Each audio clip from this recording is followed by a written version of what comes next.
Oh,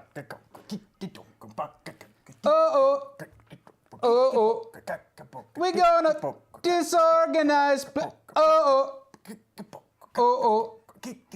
It's time today for disorganized play.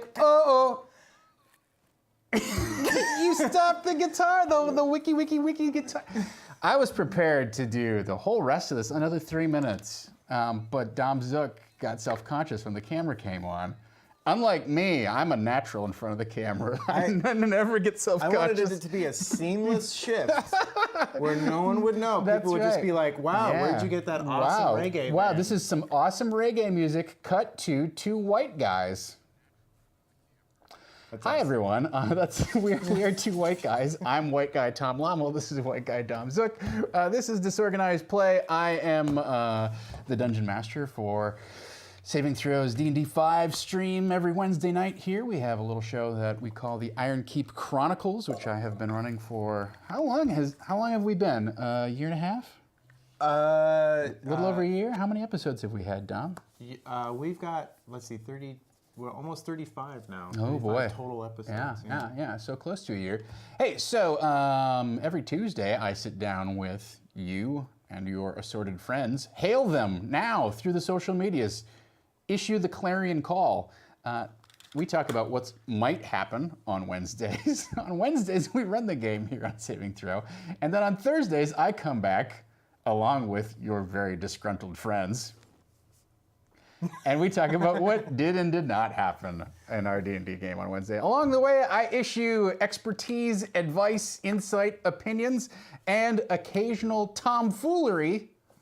His name's Tom. That's my name. It's my namesake. I get to use that freely and appropriately. Or is it Domfoolery? Is it Domfoolery? I honestly don't like the term tomfoolery. Yeah. I also don't like the term doubting Thomas. I also don't like being called Tommy. So if you want to get under my skin, that's a great way to get an instant block or mute. Can you hear me? Can you hear me now? Tommy?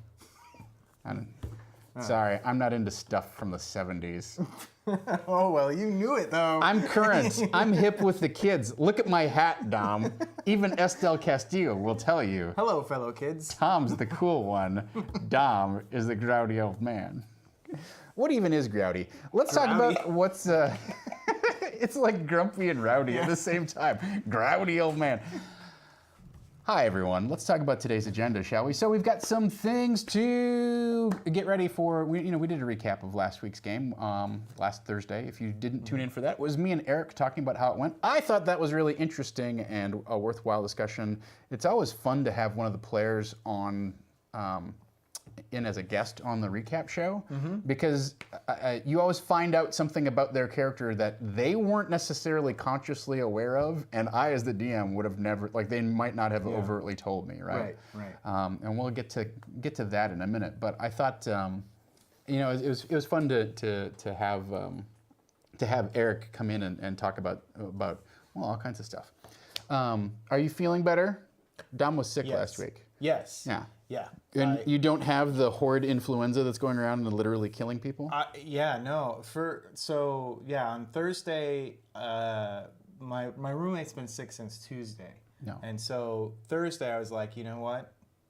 I'm going to take the precaution and I'm not going to do anything. And I'm going to go to the doctor and get checked and tested and every little thing. Did you get a flu shot? No, I didn't get a flu shot actually. So not that you shouldn't get a flu shot, but I'm very bad about that sort of thing. I'm bad about it too. Also, roommate's mom is a nurse, and she was saying that a doctor came into work that day or that week or whatever, had gotten the flu shot. And still got it. Still got the flu, Yep. but much worse because the flu that's going around, right, the bad one, is not covered. Yeah, it's not covered by the current round of I'm aware of that. Yeah. Supposedly it does have some benefits in terms of other stuff that's going around. Yeah, I won't say don't do it. I'm not one of those people. Right. But anyway, so I got tested. Stick things up your nose, it's bad. But I got tested and they were like, oh, it's inconclusive. We're not sure. I'm like, oh, okay. I'm gonna go home. And so I just like hung out all day and going like, oh, my back kind of hurts. Maybe I'm starting to get sick. Nope, it's gone now. It's like... Very good, very good. Yeah, everything's bad. We were in and out of the various veterinary clinics all weekend long, and Luigi's here. He's feeling a little under the weather. I don't think he'll be at the game tomorrow night, but he's on some meds. Hopefully, he'll turn the corner the next day or so. And his old pal Harold. Harold is over here too. Did we freeze up? Luigi's sidekick. That just happened. That just happens on your computer. Yeah. You should get a new computer, Dom. Hey everybody, No, 20 bucks for a new computer. We need to get a new internet Oh no. Oh, is it freezing up going out, or is it freezing up coming back in? It's freezing up coming back in. I think our output is fine. As long as the output is fine, I don't really care what I'm getting back. All right. Yeah, no drop frames. Looking good. Okay, so we've got a few things on our agenda here today. We've got a lot of things on our agenda here today. So let's run it down quickly. So first of all, let's get personal. We're going to talk about hooks and motivations. Friend requests. I only answer friend requests on Facebook, and those I just click ignore. So we're going to talk, as we talked last week, about getting some personal hooks, getting some tighter motivations for the characters to go on this adventure, right? Mm-hmm. I think that was one of the things that evidenced itself at the end of last session. At the end of the session was, Xanathar basically said, "Hey, why don't you go do this?" And they were like, "Why? I mean, it's a thing to do. Are you going to pay us?" "Yes, whatever you want." "Oh. Okay. BSB Care, I am going to take your faith in hand and try and drive them to the barrier peaks this session. So that's that. So that's one thing we're going to talk about. We're going to talk about the Call of Basharla. That's a pretty short topic. Kasharla? Masharla is what I'm talking about. Secrets, rumors, and lies. Ooh, what's that all about? One of the things that I realized is that it would be helpful to the party to either have like a briefing session that kind of gave them, all right, as you were headed out to this thing, here's what we know, and here's what we think about what's going on here, or what people have discovered about this place. Just to give them, it's like to set some expectations about, okay, here's what we think it's like, and then when they get in, whether that's true or not is a totally different thing. Mm-hmm. But I think one of the reasons there's not a lot of motivation, or there doesn't feel like a compelling drive, is they just don't know anything about where they're going or what's supposed to happen, right? Right. So that's that. And then we'll talk a little bit about getting there, getting in. As BSB Care has pointed out in the chat, maybe we'll get there. Maybe they'll actually get into the barrier peaks. Magically teleport them from wherever they are. Well, honestly, so I'll let's just have a short tangent about that, which is, if I were running this as a home campaign, I might consider doing a big overland travel segment with a series of highlighted random encounters or special encounters along their way, to either kind of vary things up or foreshadow some of the elements that are coming, or give them an idea of like, oh, okay, what's happening. But I want to get them into the adventure, right? Mm-hmm. I feel like it let's dive in and start getting into the meat of the mystery, rather than doing what would make sense. Kind of like this is that whole part of it where you're faced with the struggle as a DM between modeling what is realistic, quote unquote realistic, like what would happen in the real world. Okay, in the real world we would have, and then what would happen in more of a what you can do in more of a narrative type of style, which is, just cut to, all right, let's short circuit all of that stuff and get into the action and get into the heart of what's happening. Mm-hmm. It's kind of like, I don't know, have you ever read Snow Crash? No, I haven't. But Oh, really? Yeah, I've been reading a lot. Well, that's a tangent. I've been reading a lot about it lately. A lot of people have told me to read it. I really want to, but I have not gotten around to it yet. Well, you should read it. Yeah. There's another one. That's yeah. It's honestly like, it does definitely like get bogged down in kind of its own overly complicated fascination with ancient Babylonian history. Okay. But it has the single best chapter of cyberpunk science fiction. The opening chapter is like, even if you read that opening chapter and you don't go, I want to read more of this book, there's something fundamentally wrong with you, because that opening chapter was originally published as a short story in Omni magazine, but it is so tight and amazing and meta, and it works on so many different levels. If you want to get inspired for cyberpunk, that's Neil Stephenson, right? Yes. Yeah, his other stuff also suffers from, I've extensively studied this for 9 months and 19 months, and now I need to disgorge all of the information about that. What I've heard is Snow Crash is the good version of Ready Player One, and I will fight anyone about how much I hate Ready Player One. So I've never read it, and I've seen so many kind of like loathsome reviews of it that make me disinclined to get into it at all. It's funny because Ready Player One and Red Shirts kind of came out around the same time, and I have interest in reading Red Shirts, but my interest in reading Ready Player One is just tanked. It's even worse that they're making a movie about it. Yeah. It's funny because his second book came out and it was even worse. So. All right, that's that. That's another show. Me talking about how much Let's I hate talk Ready about Player Ready Player One. Let's rant about it. Yeah.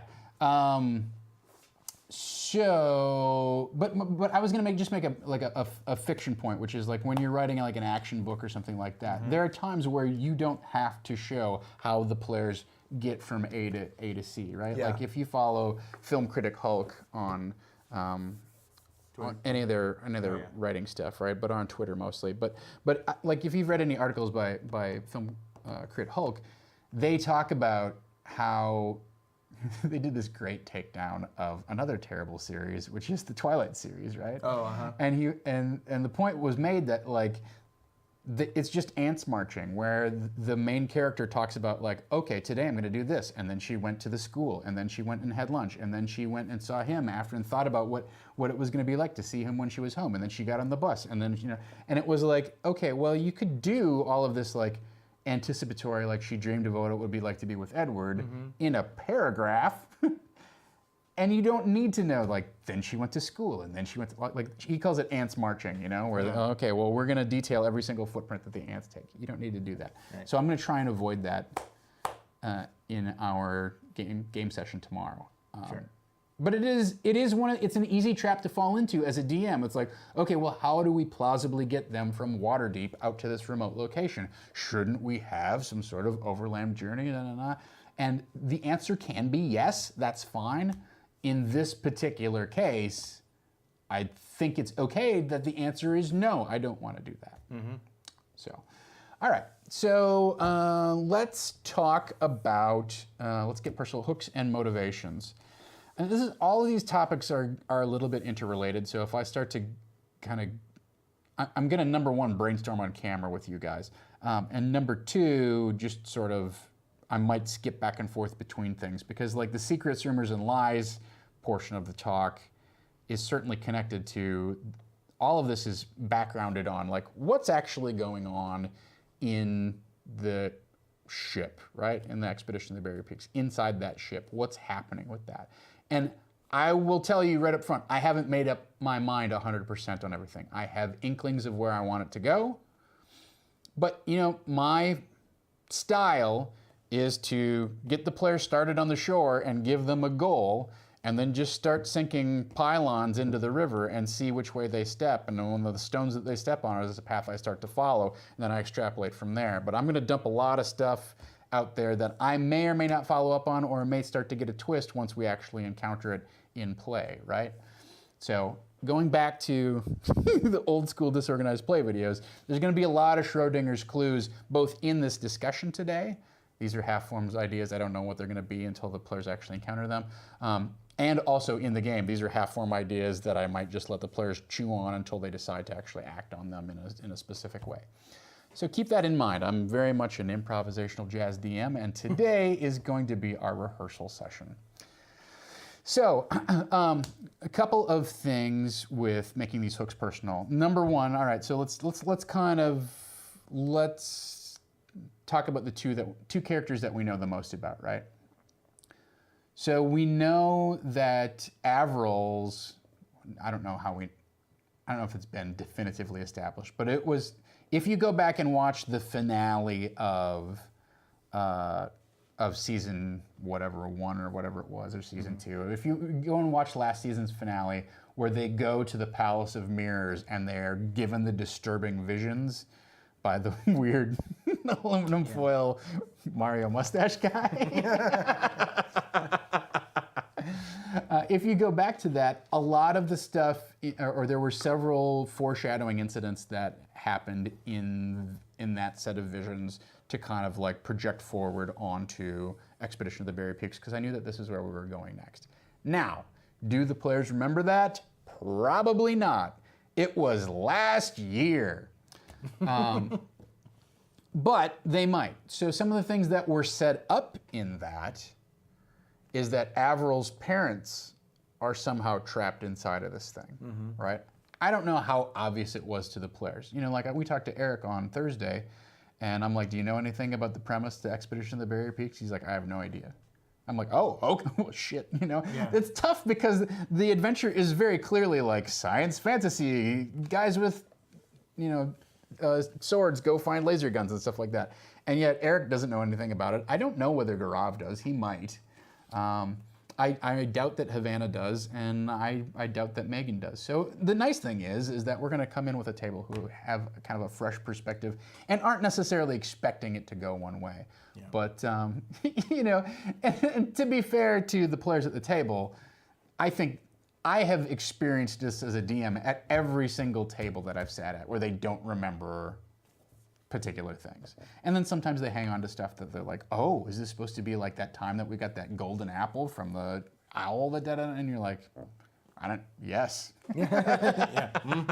Was that a good experience for you? Then yes. Brilliantly laid out by myself. My plan finally paid off. So, so it was foreshadowed, or at least strongly hinted, that her parents are trapped inside the ship, right? I think that's a pretty strong hook, and what I need to do with that is just underline it a little bit, right? Make it a little more obvious. Like the last known people to go out there were, you know, Killian and Corva, whatever, you know. Right. So, Are you gonna go lay on? Is that a better mat? Somebody else's bed? He's just sniffing it probably for treats. Where did Harold go? He's over there. Oh, there he is. Oh, yeah. Yeah. They're going on an adventure together. It's Pugmire. They're the giant deer dog and the stout dwarven warrior are off to explore the studio. Hey, come here. Yeah, you made it. So, yes, bird song. Thank you. I'm running on not much sleep here. I've been up with the dog a lot. So the last known people to explore this area were the bird songs. Oh, okay. All right, great. So that'll be, I think, a good hook for her. Is like, I want to go find my parents. So Eric, I brainstormed with him a little bit, and I was talking about how there's this god fire thing, and it's the birthplace of the gods, where their bodies are made or whatever. And he's like, if Grayson had the opportunity, are there crumbs? Hey, there's nothing out there. Get off the dog is trying to, he's tall enough that he can run the soundboard. Yeah, his nose was just barely touching the, sure. Yeah. The faders. If we suddenly get a lot louder, you'll know why. Yeah. He said, if there's really the possibility to remake your physical form in this thing, he's like, I think Grayson would want to turn himself into a human. Yeah, sure. Like a real human. Right. All right, boys. Lay down. Lay down. Good boy. Yes, I know. I'm sorry. I didn't bring any treats today. So I think that's a great hook. We just have to underline that for him, right? That's a great hook for him. It's interesting.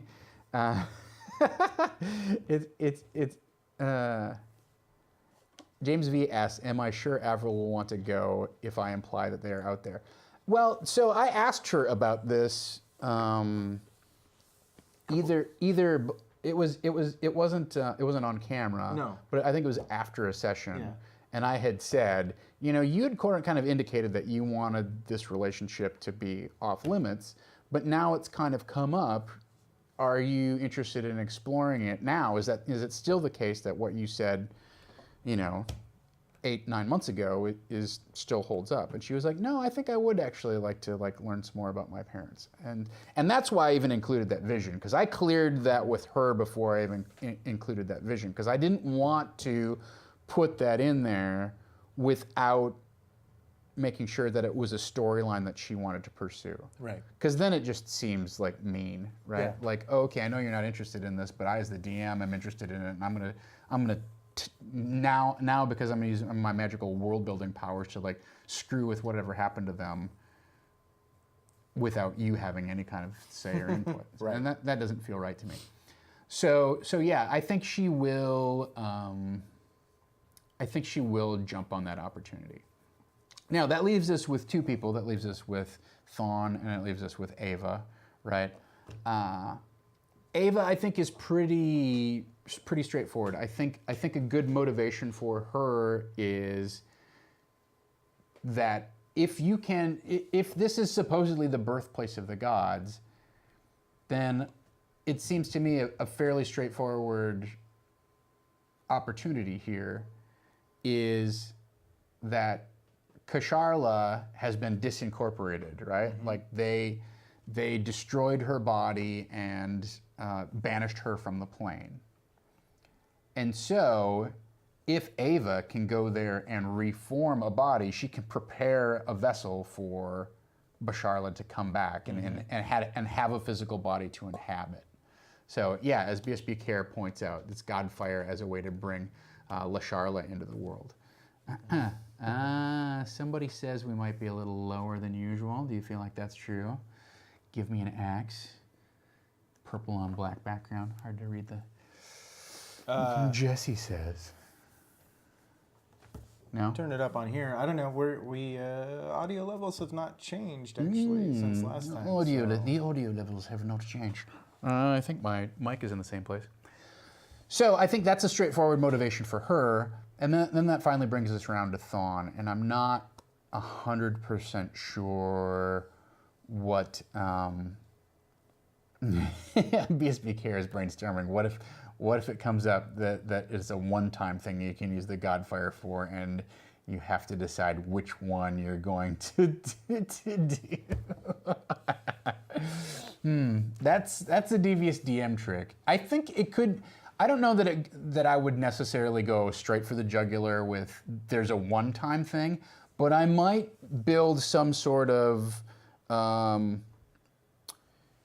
limited resource into the situation where it's like, okay, well you have these sets of ingredients and you could build 2 of these, or you could build 3 of this thing, whatever it might be. So you have enough components that you could run 2 activations of the DNA resequencer, or you could run 3, activations of the, birdsong cloning device or whatever it was, right? So that might be interesting here. Gaurav has indicated that Dawnraiser speaks in the loving tones of a mother. I don't know. That's what his vote is for it. I feel like it needs to be somewhat more aligned with Soon, and I don't necessarily see Soon as having a matronly kind of character. I don't think that's who she is, but I don't want it to just be like sultry, like come on, let's go kind of voice the whole time. Sure. At all. Yeah. That just seems it seems predictable and uncomfortable and tedious. So right. I have to think about that. Yeah, we could have a cyclical timer. I really do like the idea of them like having enough stuff to make some significant things, but not make everything. I don't know. To me, that's a design question that we don't have to get to right away, right? That's the end game.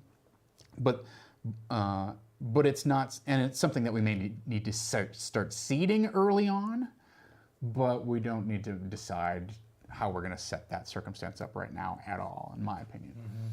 So Thawne is the tricky one, right? Like, why would he want to go? I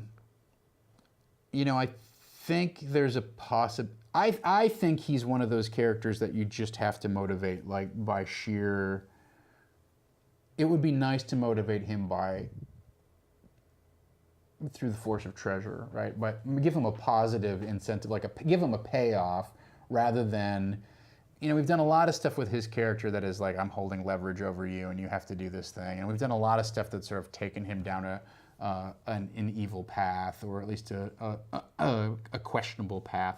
So it would be nice to sort of flip that and go,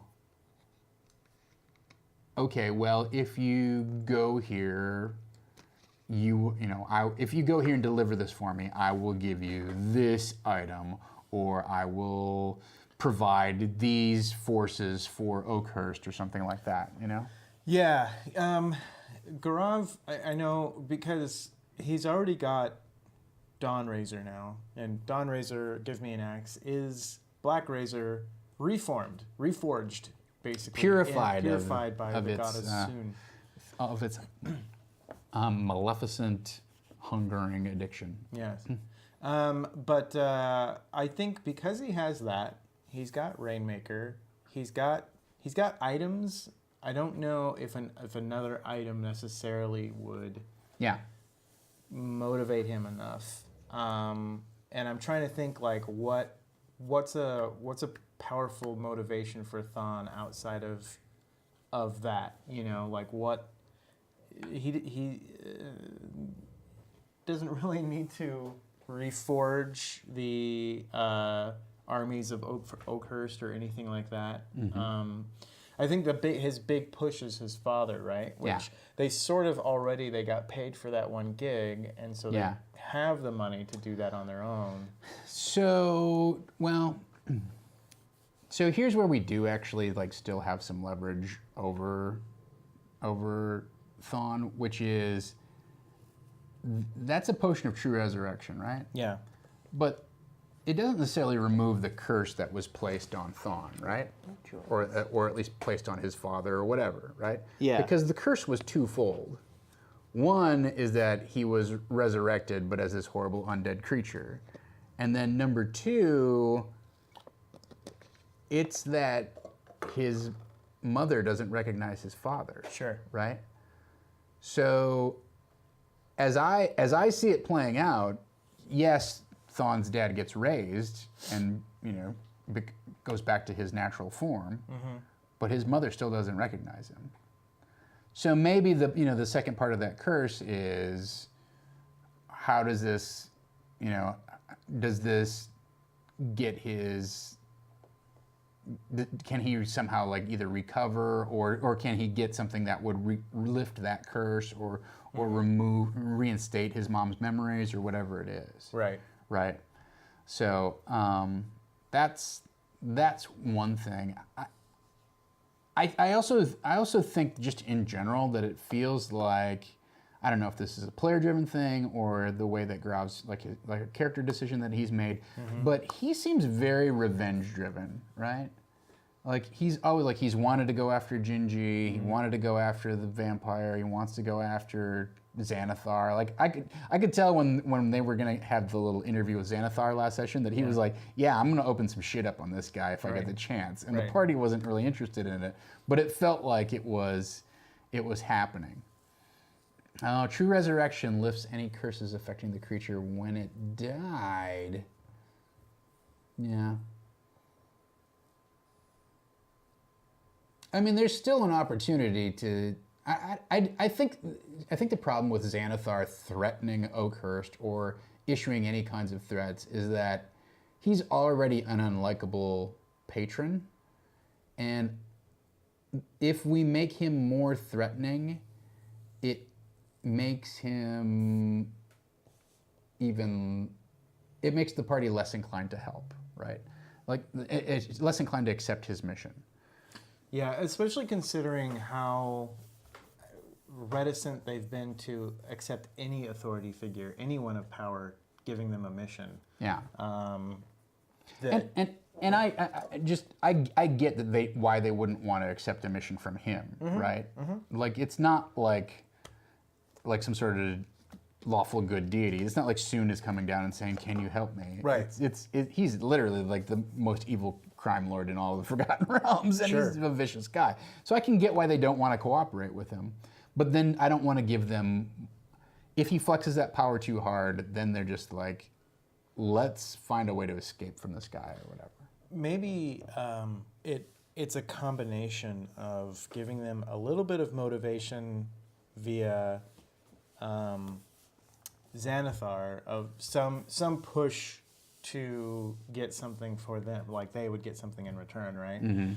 But, and we're going to talk about this, I think, but since Megan is going to be out this week, when she comes back, there's something else with Basharla that they can then go, oh, there's actually something of use here that we can actually get something out of that Xanathar can't touch. Yeah, you know? yeah. And then they're going, then while they might be, you know, not feeling it for Xanathar and have a very tangential connection to the place, once Ava comes back and says, well, actually, this place is great. You know, I need this for Basharla and stuff to bring her back or whatever. Then they have like a personal connection to it, and then they're like, okay, well, then we do have. It's like Last Crusade, right? When he has the trials at the very end. Spoiler alert: they make it to the Temple of the Holy Grail, and sorry, I know. I Should we watch that again? I've never. You've never read Snow Crash. I've never seen Indiana Jones. I'm kidding. Yeah, of course. I'm like, Titanic, okay. on the other hand, I've never seen. Oh, that's fine. You don't have to say that. But yeah, so you know, there's all those trials at the end. He's like, I'm not going to do your stupid trials. Why would I do your stupid trials? And then he shoots his dad. He's like, okay, I guess I have to because I have to get the Grail now. Right. And so, while we're not like, Xanathar isn't like going to hold Oakhurst, like that would be Xanathar holding Oakhurst. That would be the equivalent, or something along those lines, or shooting Averil or something, you know, along those lines. But it gives them another motivation to do this stuff and to do it correctly. Like Indiana Jones knew he couldn't go through a trap and then just leave it running. He had to stop all the traps so that they could follow him through and get to the end on their own. Right. I think one of the things that's tricky is that Thawne has started as a lawful good character, but he's really drifted quite a bit away from it, and I don't see him really getting back towards lawful good at this point. Like I kind of feel like, I don't know if this is a conscious decision that Grav has made or not, but it feels like he's been permanently changed by his experience with Black Razor.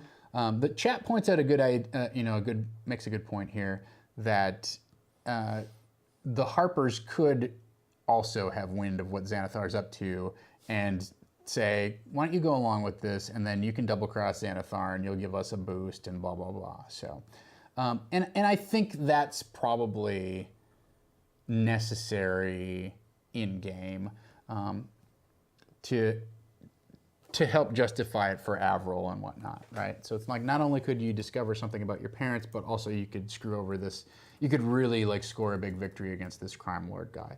So, and I suspect that if that's laid on the table, if the Harpers go, you know, nod and a wink, hey, can you do this for us? Then I think Thawne would be like, yeah, I don't know, that's me. So, it's funny that this is the setup, because this was also the setup for my Storm King's Thunder game that I ran as an Adventurers League game, which was most of the party was a member of the the evil faction, not the lords. They're not evil. They're just the mercenary trader guys. It is something the lords, right? Give me an axe. What was the faction? Anyway, the Zentarum, yeah. So we had some very prominent members of the Zentarum in there, And then we had a bunch of Harpers who were like, why are these people working together? Yeah. And basically, like, some Harper, High Cody Huda, came in and said, listen, we have an opportunity to infiltrate the Zentarim and totally F them over. Just play along, and, we'll let you know when the time is right. We can spring our trap. Yeah. Yeah. So you had these Harper agents like trying to be bad guys, which they failed miserably at. If you go back and watch those, you can listen to the amazing hijinks of like, why did you do that? First season Disorganized play. Yeah, and they definitely do have contacts with the Harpers. They have the woman who was the human woman raised by halflings who. Talia, who can come in and give them this mission and whatnot. So I think that helps set things up. So those are some very concrete and personal types of. I have some ideas, James V, on how this whole setup will play out, so that when the left hand doesn't know what the right hand's doing. But I think those are some very specific and personal motivational hooks for getting them into this adventure, right? So the Call of Basharla, as we mentioned, Megan she's on a little personal trip here this week, so she is off tomorrow night, and she will be back next week and whatnot. So she'll be back for wild cards. Awesome. Yeah. So that means that Ava is going to kind of disappear into the divine void for a little bit. She's going to Janet it up. And then, so we'll have Eliza Pearl will be coming. I don't know if you watch Shielded Tomorrow or any of that sort of. She's been on Tempting Fate. She's been on Tempting Fate a few times. Yeah. So we're bringing Eliza Pearl in. I'm not entirely sure exactly what character or function she's going to play, but I think it ties into our next point, which is secret rumors and lies, right? So. As I said in the top of the show, I think it's important for them to it's not only reasonable for them to go, okay, well, what's my motivation for going this, but also go, well, what am I getting into? And I would expect that Xanathar probably has like either a little PowerPoint presentation or somebody like on deck ready to kind of like brief the party on, okay, this is your mission, this is what we know. Now, I don't think that it's reasonable to expect that is reliable information, but it will help form some foundational expectations and kind of like go, okay, well, all right, before we leave Waterdeep, here's what we would need to prepare, et cetera, et cetera, et cetera.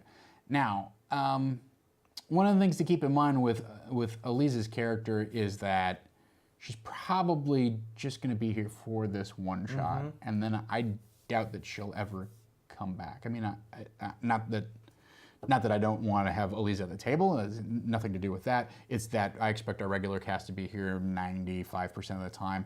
And by the time somebody has to take a week off, I expect we'll be so far down the road and so deep in the weeds on the ship that it won't make sense to bring her back.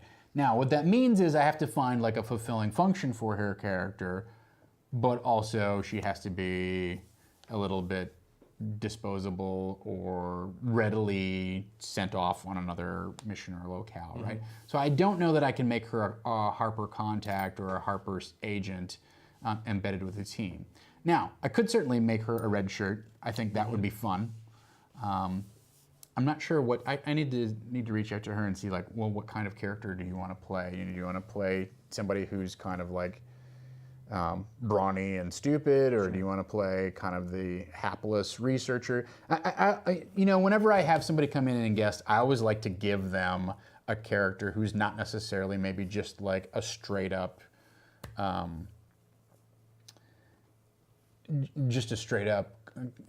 character class NPC, like drop a PC on them. I do like to like steal monsters from the monster manual and say, okay, well, you're playing a werebear or you're playing some sort of fairy creature or whatever. So I may do that. I always feel like that gives that person who's coming in to guest, it gives them just a little extra bump of juice to go, okay, well, I have a lot of abilities, or, I'm very limited to what I do, but it's cool what I do.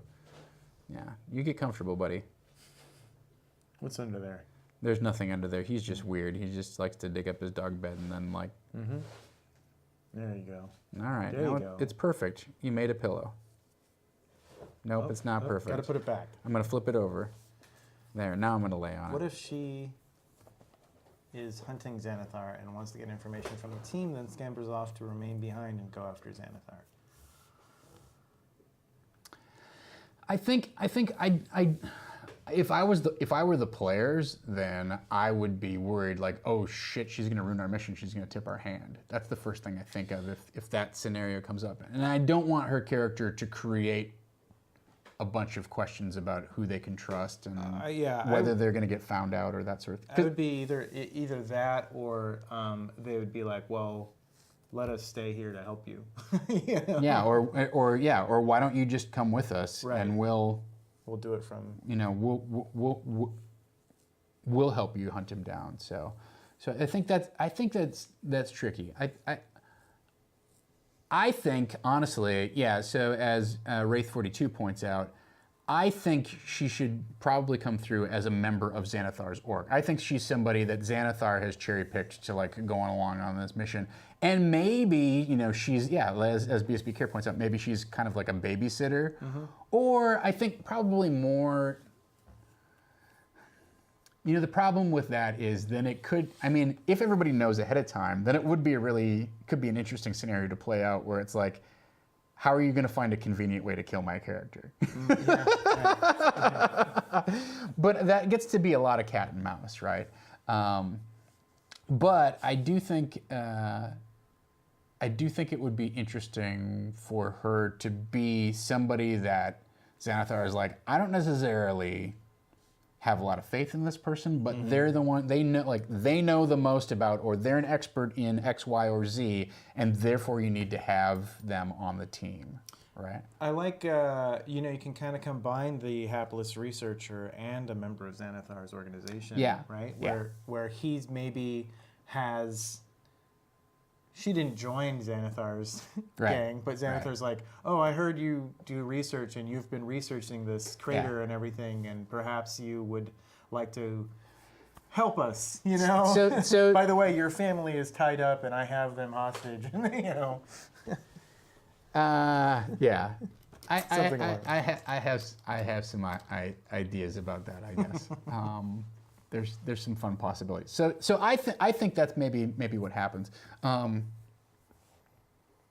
There's definitely some possibilities there, but mm-hmm. I want her to have. I can't load her up with too much knowledge because then it just becomes like a question and answer session where the regular party is interrogating her and all she does is like look at her character sheet. Well, Tom told me that I could do this. So what or if they're asking, like if she's an expert on like what the Barrier Peaks is like, it's like it's like mm-hmm. oh, okay. There are a number of zombies, undead, whatever. Right. So, but I think that's probably the most natural fit. Mm-hmm. And if we put her in some sort of hapless or harmless role, then it's not going to turn into a thing where the party is like, oh, this guy's babysitting us. Like, I hate this guy. And then it becomes the players trying to kind of playing against each other or ganging up on the guest in for the episode, right? Sure, yeah. Which I think Eliza could probably handle if she knew that ahead of time, but I don't know that it's necessarily fun, right? We've got a lot of other stuff going on to get there. See you, BSB. Have a great day. Thank you.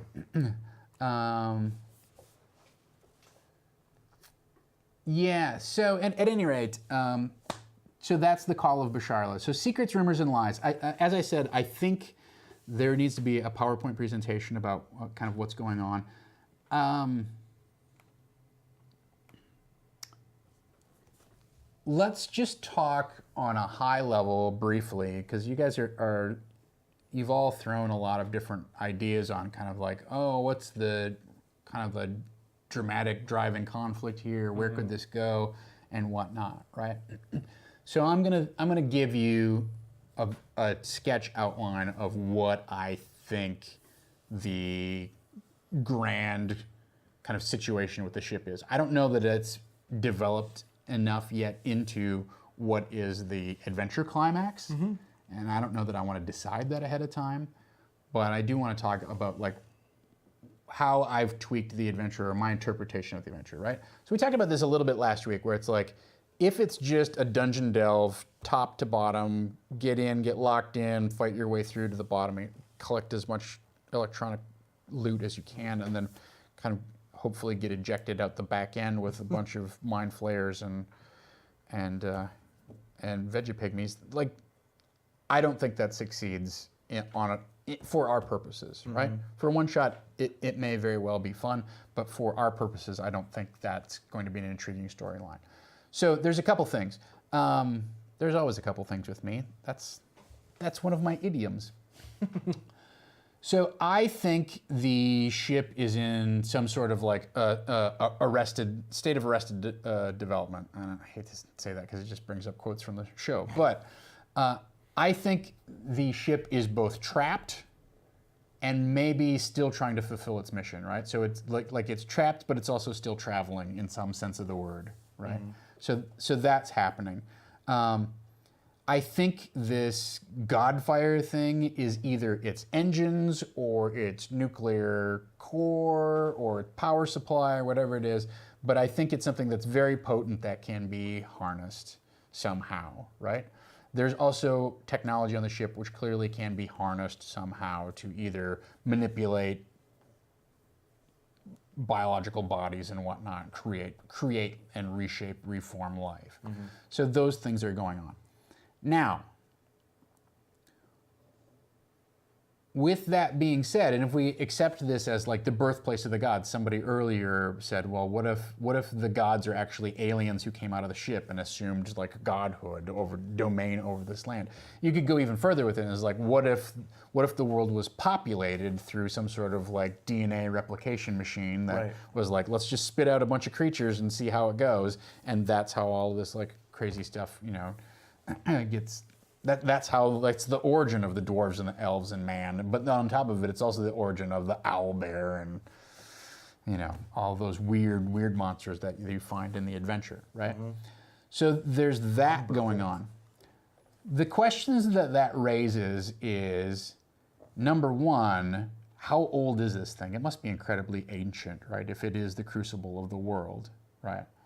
And then number two, how come nobody has touched this thing for forever, right? Like, what's the deal? We have said canonically in the campaign that like the map to this place, the surveyor's map, as it was called, is forbidden knowledge according to the Lords of Waterdeep. Right? Well, that raises a couple questions. Number one, why? And number two, I don't know if there even isn't a couple questions. That's the question: is why is this forbidden knowledge? And I guess the second part of it is, what is preventing people from just going out there and discovering it, right? Like, even if you didn't have a map, somebody eventually is going to come across this place, and then why haven't they explored the ship or gotten inside or lived to tell the tale? Or if they have, what have they told, discovered, experienced, etc. So those all starts to get into our layer of secrets, rumors, and lies, right? The Lords of Waterdeep know some secrets about this thing, right? And as we pointed out, this whole being imprinted on the map apparently is very potent and powerful. But there also must be people who have heard rumors and gone out there and tried to investigate the thing and either succeeded or failed, but obviously largely failed, and then came back, right? As Wraith 42, maybe they got inside and they got sucked in and they well, a couple of you point out, like maybe they got absorbed into the machine and became veggie-pygmies or whatever. Who wouldn't want to be a veggie-pygmy? So there's a bunch of real information, and that doesn't even include the idea that, now obviously, I don't know how, this is going to be obvious, yes. My wife is a huge, she loves conspiracy theories and she loves conspiracy theory podcasts. She listens to them nonstop, which means that I listen to them half stop. And so then you flip it around and you go, okay, well, what if there's an active disinformation campaign by whatever or whoever in the area around the expedition to the Barrier Peaks, where when somebody rolls up, they give them, either a spooky experience or a mundane experience, and then like chase them off, Yeah. or satisfy them and they leave, or they brainwash them or whatever. So those are all different things that I think we need to juggle and judge. But I think it's reasonable to assume that it's a protected area, right? It's got there's some sort of either effect happening, like teleportation magic doesn't work or is scrambled in the area, or maybe it works a little too well. Like you can't ever teleport directly there because it supercharges your teleport spell and actually just teleports you someplace else, or it teleports you like directly into the ground or something like that. Yeah, or Shoots you. it teleports you right back, or it teleports you someplace else. I like the idea that it is. You kind of touched on this too. That it's sort of like a Bermuda Triangle of power. Yeah. And any sort of scrying or anything like that would make it difficult. Even if you have been there, you wouldn't be able to just go, okay, well, I know where it is now. I can just teleport there anytime I want. Like, no, that doesn't work because magic getting in just kind of goes, backwards. But also, the map might be so. Knowing this, there's only been one group that's ever come back, and that's what the map has come back. That's why the map exists, is because there's only been one group that's made it, and they had to do it on foot. So I think there's a couple different points to be made here that you brought up, right?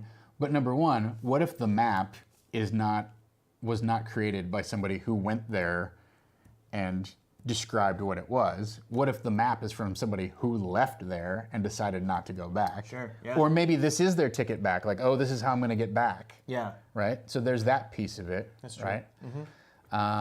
And then the other piece of it is, if we look at, so I've located this thing in the Gray Peak Mountains in the Forgotten Realms. And if you look at that, it is right on the edge of Anarok, the desert, right? Well, so we'll go a little bonkers on Forgotten Realms lore, but Anarok is the desert that was created when the ancient kingdom of Netheril, which was this super high magic society, invoked some sort of eldritch disaster upon itself and literally like blasted itself into another plane and left nothing behind. It was just like desolation and whatnot.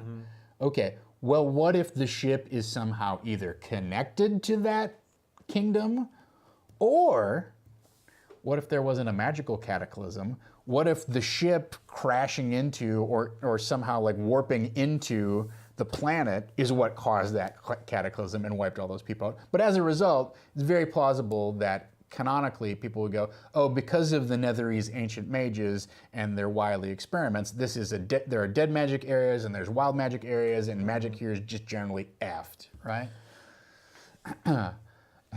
Wraith 42 says the map could be from one of the gods who decided his fellow gods are just wrong. Like that. I like the idea that the map was made by someone who was from there and left, because you brought up a couple of weeks ago that, or we were talking, I think it might have been James or someone that said that in order to activate things in the ship, you have to have had the map imprinted on you. And then if it was from someone who was from that makes, connects way more, makes way more sense. Yeah, that has occurred to me as well, and I'm a big fan of that idea. We're gonna get ahead of ourselves if I talk too much more about like things that are going to start happening inside the ship, right? But I think one of the issues that I want to introduce and then somehow conquer is the idea that the ship has an alien language Yeah. You know, there's nothing. The signs are not in common or anything like that. But also the inhabitants of the ship have this alien language that no one else necessarily speaks, right? So when they go and interact with the Vegapygmies, I want it to be a role-playing encounter, but I don't necessarily want to go directly into like they start talking. I want it to feel alien, right? Yeah. And then I think in a fantasy world, it's a lot. It's very handy and it's very plausible and it's very convenient for you to go, oh well, he speaks a few words of common. Yeah. Or, well, you were raised by dwarves, their sworn enemy are giants, you know some words of giant because you had captured a prisoner and your dad like taught you how to speak giant and interrogate this guy. Sure. So therefore you can talk to the int 4 hill giant or whatever it is, right? Like that stuff, but when the culture is completely alien, then it's like, let's make sure that we create that barrier, you know. Yeah. Not necessarily full arrival style, but I do want it to be kind of some friction of like, there's the language that the ship is originally marked in, and then maybe the Vegapygmies have developed their own language. Or Especially if it's been millennia since it crashed, I'm sure. Yeah. You know, well, and I think there's two different angles on that. One is that like it crashed millennia ago, and it has been covered up and buried ever since, right? And maybe it's some sort of self-defense mechanism, like we don't want anybody to know we're here, almost like a Enterprise style, like this is our duck blind, right? Right. It's our away mission to not interfere, and we've already done enough by accidentally wiping out this entire magical society. Yeah. Oopsie doodle. But the other plausible explanation for this is perhaps the ship, you know, went through some sort of cataclysmic accident when it warped into the planet, but also got dislocated from time. So it like phases in and out of existence in that spot. So maybe like there's one version of the ship that was 50,000 years ago, 5 million years ago or whatever. Then there's a continuing version of the ship that's now, even though it's not experiencing that time in the same way. So the ship has only been crashed for 50 years of its internal time, but it keeps blinking in and out of. Yeah. Or maybe there's just something going on where the inside of the ship, you know, there's a relativity kind of thing going on where it's like in some sort of like relativistic state that time inside passes a lot slower than the time outside of the ship, right? Like what if the ship is actually literally still traveling, even though it's in the same physical space in thing, but it is traveling at, you know, X number of light years, you know. And so, because it's going so much faster than the Earth, you know, the Earth is getting left behind. James V points out maybe the ship could be traveling backwards in time. Yeah. Now, hear me out. Yes. What if Meepo shows up? And Meepo, after the Sunless Citadel, Meepo, after meeting the players, has decided to go off adventuring on his own. Yes. And he has somehow stumbled upon the ship and began meeting people, and now he understands the Vegapygmies and stuff, and he has to be a translator for them. Oh, Meepo have idea how. the only saving grace there is somebody's going to learn Kobold, and they're going to be like, well, let me explain what's going on here within the machinations inside this great, vast alien vessel. Yeah. I just imagine a Vegapygmy Kobold conversation there that would go on for. That would be a great callback, is when they finally learn the Vegapygmy language. It's like one of the most nuanced and refined. Yeah. It's proto-Kobold. It's proto-Kobold. No, it's like Kobold is the proto version of Vegapygmy, where Vegapygmy is even more refined than that. Whoa, okay, I got it. And then I'll get off of this subject. Meepo finds the ship. Yeah. Because of the time thing, Meepo gets transported back 50,000 years ago. He becomes the first Kobold. He becomes the first Kobold, and then teaches the Vegapygmies how to speak. how to speak Kobold. Yeah. All the Vegapygmies speak Kobold. Yeah.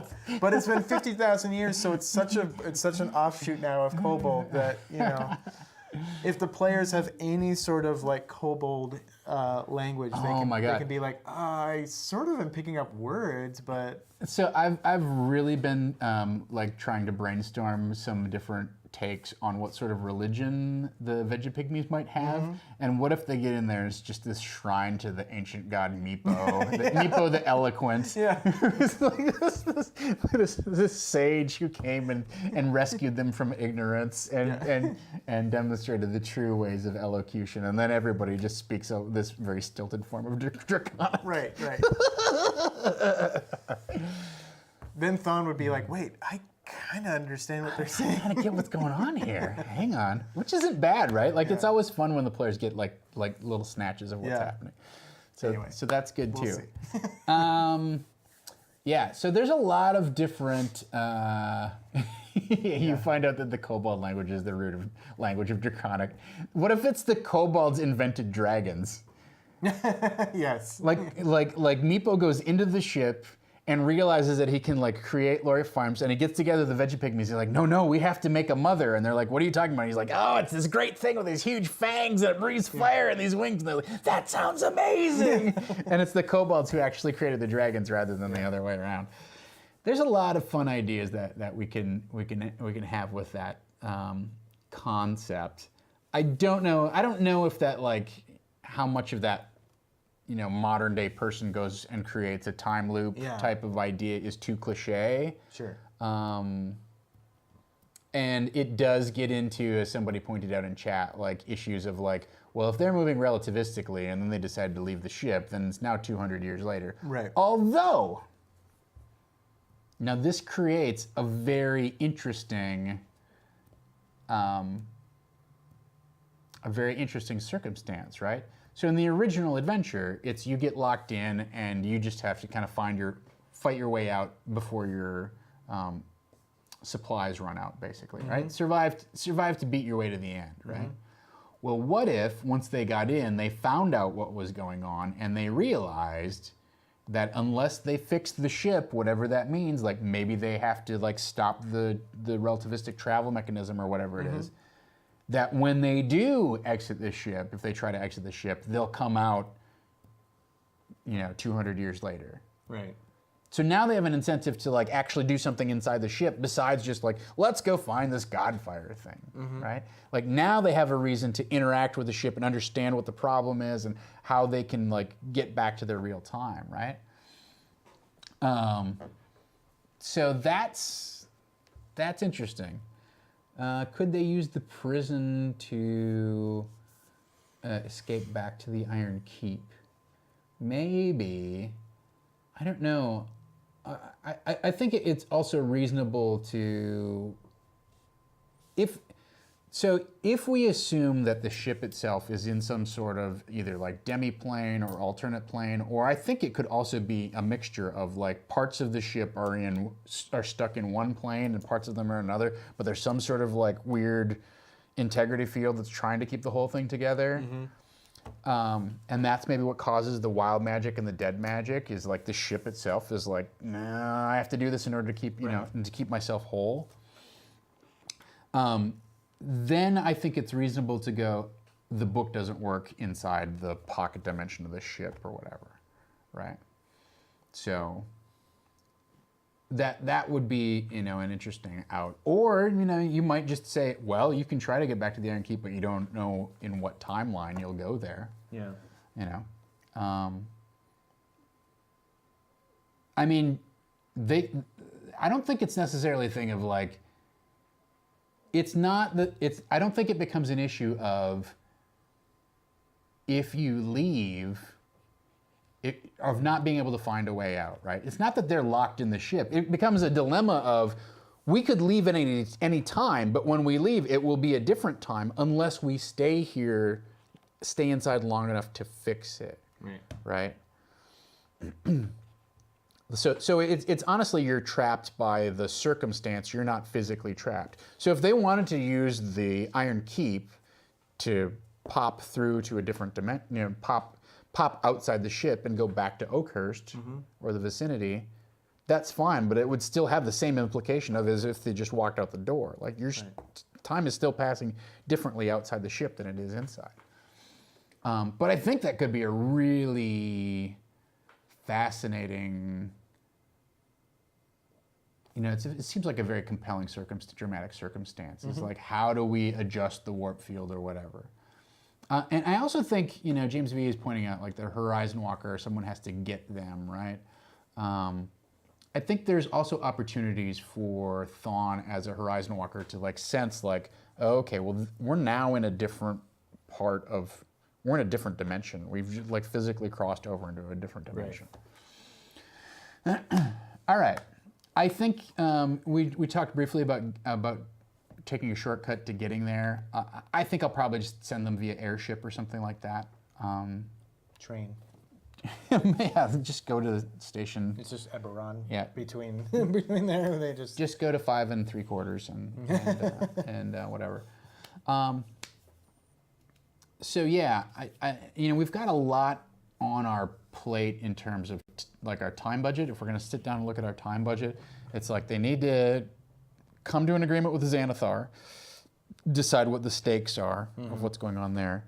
They need to have some time for the Harpers to approach them and offer them some further incentive to actually, whether that happens first or whatever, that needs to happen. Fast travel. They need to have this PowerPoint session of like, okay, here's what we know, da da da da da. That's going to eat some time, and then it's just a question of like, okay, are they flown there by some sort of like, are they given flying mounts to head out there, or do they go by airship? Is there a teleportation circle? I like the idea that the teleportation circle just doesn't actually, like, that's not an option. Yeah. But that's. I think we'll go there, and then I think I'd like to like find a way for them to get in and have a little bit of exploration. Now that's a lot to do in 3 hours, but that would be my goal, is not to do a major exploration of the ship, but to have kind of a encounter or two of I think when we talk about like what's plausible and what's not plausible in the world and what we want to do for pacing, right? I feel comfortable hand waving you travel for 3 weeks by airship and you arrive at the small town of the village of blah blah blah at the base of the barrier peaks, right? That's I'm fine hand waving. But if this place is so weird and obscure and odd and off limits, then I think we actually need to have some sort of challenge that explains, okay, here's how you get in. Here's what makes you special. Here's what happens with you, right? So, I mean, I like the idea that maybe Eliza's character was either from that village or she's been on this thing before and here's what happened last time. It would be really great if she had some story about like, oh, this is the nightmarish thing that happened to my people or whatever. It could also be really interesting if we build into her character sheet, unbeknownst to the rest of the players, that she's somehow skipped ahead in time, right? That she's actually like maybe she speaks with a strange accent that they can't pin down, but it turns out that she has no knowledge of like this huge chunk of intervening years, and that she actually is somebody who maybe got in and got out, but now got fast forwarded into the future. And or maybe she's from ancient Netheril, right? Like maybe she's one of the survivors of the Cataclysm or something like that. Cool.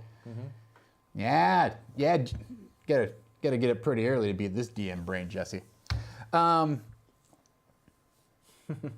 don't think we need to brainstorm too much around what that challenge might be or whatever, because I think it takes away from your enjoyment of the stream if I tip my hands on everything that I've got planned. But I will say, just to recap, that I think the travel can be hand waved, but there needs to be some sort of encounter that demonstrates you've succeeded where many, many, many others have failed, right? So there you go. Yeah, that's. I'm looking forward to that. That's all I've got right now and I think that's more than enough. I mean, that's enough for next session. I want to try and find a way to keep the PowerPoint presentation sort of brief. I want to compress some of this stuff. because I want to make sure that Eliza has some opportunities to shine. So the sooner that we could kind of like dispense with the formality of we've agreed to go on this quest, and the sooner that they can actually get on the quest is good. FD Every asks, so to get there requires an exact map, opening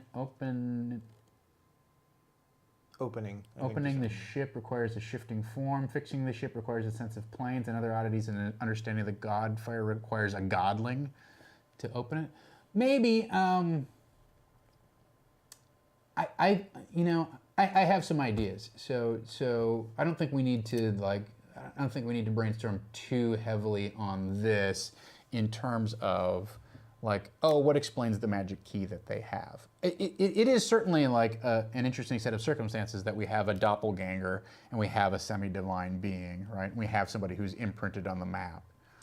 All of those things like form an interesting, unique, potentially unique key. But yeah, as Wraith42 points out, it does bring Thawne in if you need a planeswalker to be able to navigate the shifting mazes of portals, which spontaneously open. So I think that, sets them up for success. I don't think that's necessarily the key that is like, oh, well now, because I think with enough research and trying, somebody else could have come up with that combination. Sure. Over the potential, millennia that this thing has been around. And I really do like the idea that it's sort of been around since at least the Kingdom of Netheril or before, right? So, yeah. All right. Well, it's almost 3:15, so we've done an hour and 15 minutes. I've got to take my precious dog baby home and get some more food and meds in him. Mm-hmm. So I think that wraps it up for today. But we've had some really great discussion, and I appreciate you all brainstorming back and forth with me. Hopefully you've gained some insight into kind of where I'm going. Certainly I haven't given away all of the various ideas that I have with the ship, because there's a lot.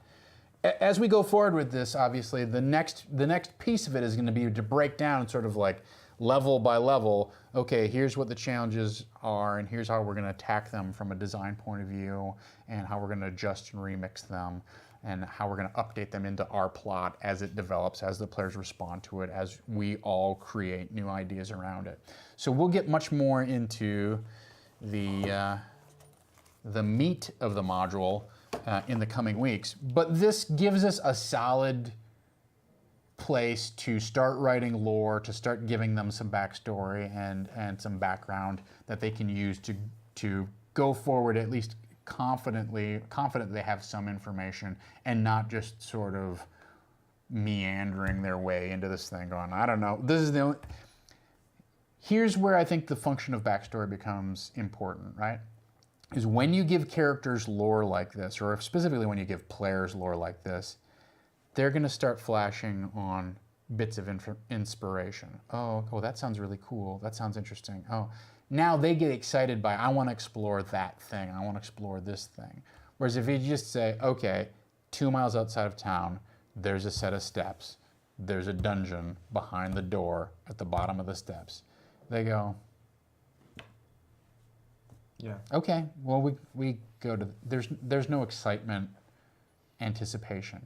Whereas if we build this lore, even if a bunch of it may either be false or misinformed or distorted or lost to the vagaries of time, whatever it is, the beautiful thing about the Schrodinger's clues approach is I get to selectively decide what's true and important and what's untrue and unimportant as we play along, right?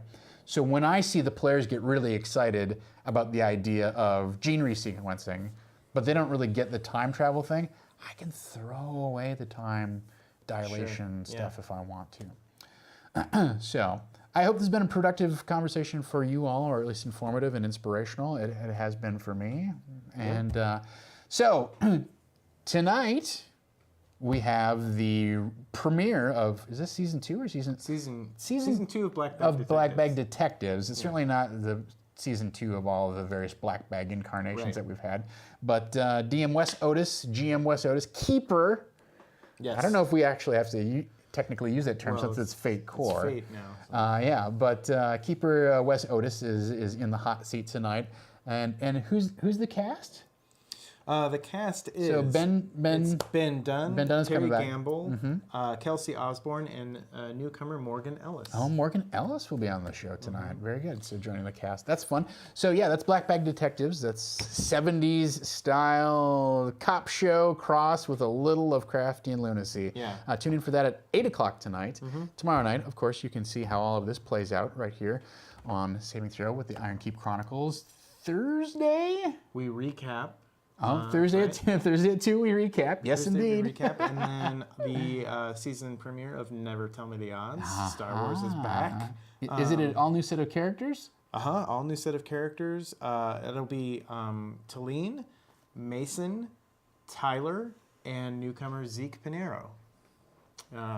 Zeke, if any of you caught the fun-sized horror thing that we did on Halloween last year, Zeke was the technically last Halloween. Let's put it that way. Was the guy who set all of that up? So he's coming in and he's going to be playing. He's a huge Never Tell Me the Odds fan. So that should be exciting. And then Friday is the season premiere of Wild Cards. Harp, harp, harp. I'm very excited about that. And look at the Wild Cards gang Twitters, because there's some RPing going on. RPing. RPing. Did they have Twitter back in the Savage West? Mm-hmm. Oh, all right. Yeah. All right. There we Telegrapher. go. Telegrapher. Well, let me check on the old telegraph. Oh, I got to re-telegraph that one. My dad is a ham radio operator. Oh my God. He also loves to do the paddles. They call them paddles. It's also the all right. Yeah. The telegraph. And they had a contest between teenagers texting and a telegraph person, and a telegraph person won because you can do, like, my dad is quite good at it. Yeah. And can do like 100 words a minute or something like that on the telegraph, full words. But also the telegraph also has a short hand way of writing things as well. Oh, okay.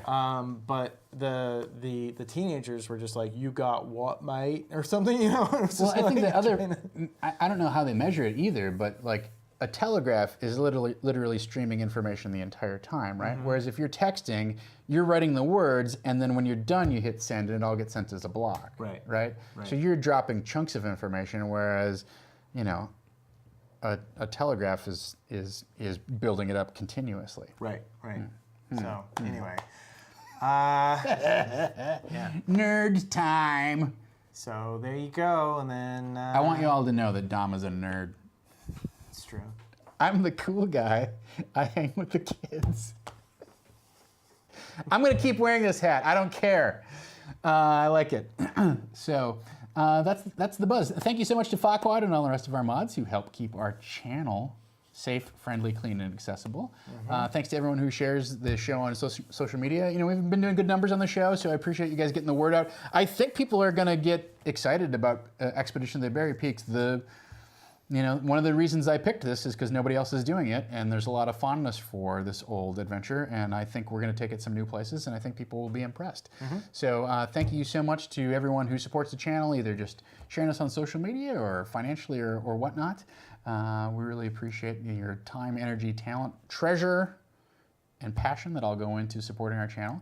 Until next time, let's dungeon! I screwed it up the other day. I don't know. It's why? Why, Tom? 1 for like 4.325. Repeating.